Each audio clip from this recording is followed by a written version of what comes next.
నీతులు బూతుల నుంచి మ్యాటర్ డెవలప్మెంట్ వైపు టర్న్ తీసుకుంది. మచిలీపట్నంకు ఎవరేం చేశారు అనే లెక్కల సంగతి ఎలా ఉన్నా మంత్రిగా పేర్ని నాని బందర్కు ఏం చేశారో చెప్పాలని సవాల్ విసిరారు చంద్రబాబు. ప్రతిగా తన స్టైల్లో కౌంటర్ ఇచ్చారు పేర్ని నాని.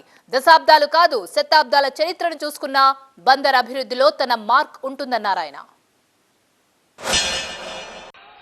అయ్యా, ప్రతిరోజు నువ్వు మాట్లాడతావు, నేను ఒకటే నిన్ను సవాలు విసురుతున్నా. ఈ బందరికి ఏం చేశావో చెప్పే ధైర్యం నీకుందా? నీతుల నాని అని సవాలు విసురుతున్నా. భోగరాజు పట్టాభి సీతారామయ్య గారి మెమోరియల్ కట్టాలంటే ఎన్ఓసి ఇవ్వకుండా అడ్డం పడ్డారు. నేను చెప్తున్నా, మొదటి రోజునే ఎన్ఓసి ఇస్తాం, భోగరాజు పట్టాభి సీతారామయ్య గారి మెమోరియల్ కడతామని చెప్పి కూడా నేను మీకు తెలియజేస్తున్నా. ఈరోజు ఇంకొక పక్క ఎక్కడ చూసినా కబ్జాలకు అడ్డు లేదు. ఆయన చెప్తాడు, 5 ఏళ్ల పాలనలో బందరుకు ఏం చేశాడో చెప్పే ధైర్యం పేరు నానికి ఉందా అని. దమ్ము ఉంది, ధైర్యం ఉంది.